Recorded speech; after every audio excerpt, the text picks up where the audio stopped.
কিশোরগঞ্জের পাগলা মসজিদের দানের সিন্দুকে টাকার পরিমাণ আগের রেকর্ড ভেঙেছে।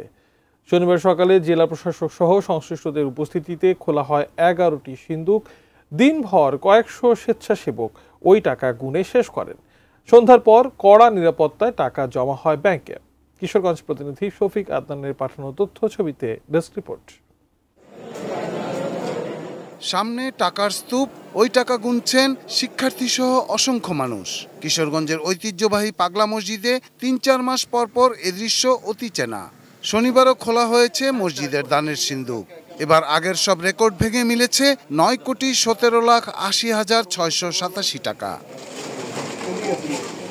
নিয়মমাফিক ঠিক সকাল ৭টায় প্রথম সিন্দুকের সিলগালা করা তালাটি খোলেন কিশোরগঞ্জের জেলা প্রশাসক ও পাগলা মসজিদ কমিটির সভাপতি ফৌজিয়া খান। উপস্থিত ছিলেন প্রশাসন ও পুলিশের ঊর্ধ্বতনরা। একে একে খোলা হয় মসজিদের 11টি দানের সিন্দুক। সেখানে মেলে মোট 28 বস্তা টাকা, সঙ্গে কিছু স্বর্ণালংকার ও বিদেশি মুদ্রাও। অতিরিক্ত জেলা ম্যাজিস্ট্রেটের নেতৃত্বে বেশ কয়েকজন নির্বাহী ম্যাজিস্ট্রেটের তদারকিতে শুরু হয় টাকা গোনা।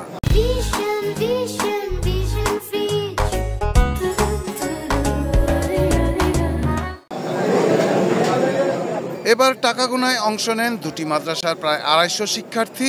সঙ্গে ছিলেন ব্যাংক কর্মী, মসজিদ কমিটি ও আইন শৃঙ্খলা রক্ষাকারী বাহিনীর সদস্য সহ আরও 200 জন।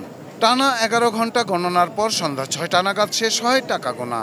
জেলা প্রশাসক জানান, এবারের অঙ্ক আগের রেকর্ড 8,31,34,304 টাকাকে ছাড়িয়ে গেছে। সারাদিন ব্যাপী আপনারা দেখেছেন একটি উৎসব মুখর পরিবেশে সবাই হাতে হাত দিয়ে এই কাজটিতে আমাদেরকে সহযোগিতা করেছে। গতবারের থেকে এবার রেকর্ড 1 কোটি টাকা প্রায় বেশি। বরাবরের মতোই মসজিদের সিন্দুক খোলা থেকে শুরু করে টাকা ব্যাংকে জমা করা পর্যন্ত নিরাপত্তা ব্যবস্থায় কোনো কমতি ছিল না, জানালেন পুলিশ সুপার। আমরা আছি, সাথে আনসার এবং আর্মি ইউনিটও আছে, সকলে কাজ করছি নিশ্চিত নিরাপত্তা ব্যবস্থা বিরাজমান। এই নিরাপত্তাটা সবসময় আমরা দিয়ে থাকি এভাবে নিশ্চিতভাবে। পাগলা মসজিদে দান করলে মনোবাসনা পূর্ণ হয়, এমন বিশ্বাস থেকে প্রতিদিন অসংখ্য মানুষ সেখানে যান। টাকার পাশাপাশি অনেকে দান করেন গরু, ছাগল, হাঁস, মুরগিও। প্রথম আসছি, আমি একটা কোরআন শরীফ দিয়েছি। আমরা মানত করে গেছিলাম যে আমার ভাইয়া যদি সুস্থ হয় তাহলে আমরা আইসা আবার নামাজ পড়বো, কিন্তু অবশ্যই তিনি সুস্থ হয়েছে। বহুত মানত এখানে দিছি, আইছি আর আসবো ইনশাল্লাহ।